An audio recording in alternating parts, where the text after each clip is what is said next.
Tactics on the return of serve. So what you want to think about when you're returning serve is, well, what kind of serve are you facing?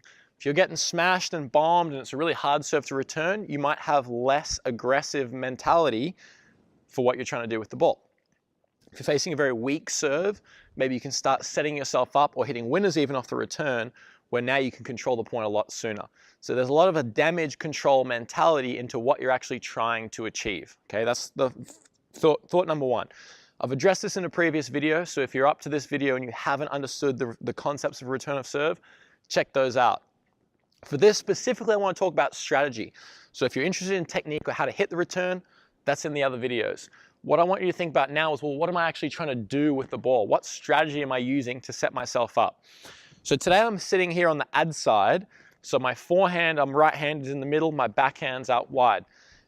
Now, you got to think, what kind of a ball do I want back? If I'm just trying to neutralize the play against that fast server like I mentioned, maybe I start further back, giving myself time. The weakest option might be that little block into the court, and I might try and block it either to their backhand, in general weaker side. If their forehand's weaker, I might chip it there just to block it in, get the point started. Or even just go straight back down the middle. If I can keep it in the middle and deep, all of a sudden they've got less angle to hit me off the court for the next ball. So the same concept goes, if I get it cross court slightly more, they've got less angle to keep me running, so I'm working my way into the point. That's the thought number one. If I go down the line and I'm on this side, it's the same concept for both sides, right? If I go down the line, then they can angle me further off because they can make the ball bounce and then bounce the second time off the court. Versus if they're going back at me or down the line, they've only got that edge of the court to work with, okay? They've only got that single sideline, and the ball any further out wide than that will be out.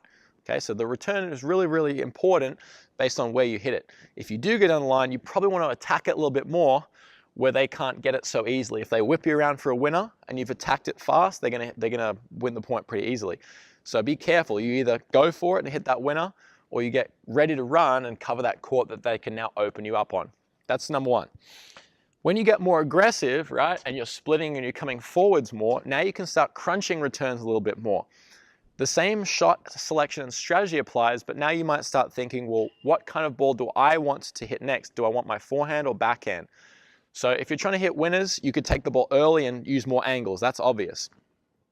If you're trying to, say, set yourself up, the way I would play, and I had this done to great success, especially in college, is as I take the ball super early, I simply return the ball straight back in the line it's coming to me from. So wherever they're serving from, I know I'm going to hit your toes because I'm just teeing off right where the line of the ball is. So I'm not trying to change direction and make it harder than it needs to be.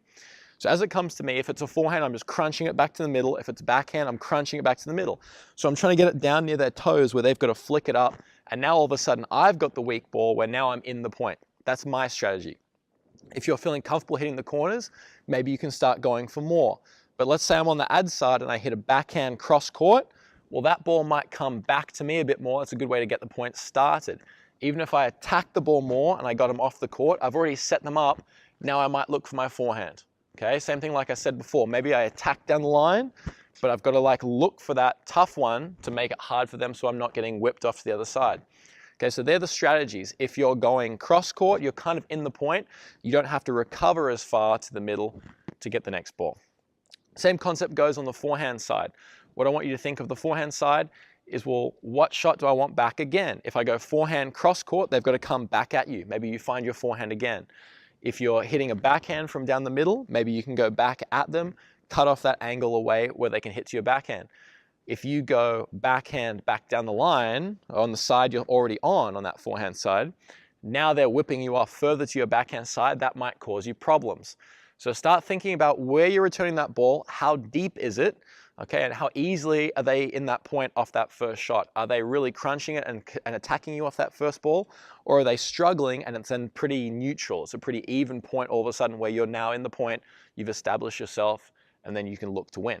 Okay, so use that first shot to your advantage, whether you're trying to crunch it, get yourself in the point, or just try and set yourself up where then you can work with your ground strokes to control the play.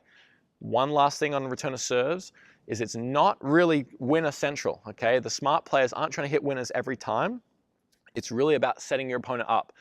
In Rafa's book, he writes about using the percentages to his advantage. If he's trying to hit a winner off the return, it's very possible, right? It's Rafa Nadal, he's #1 in the world. But is it the smartest play? Well, probably not, because if he goes for a winner every time, he's going to start missing.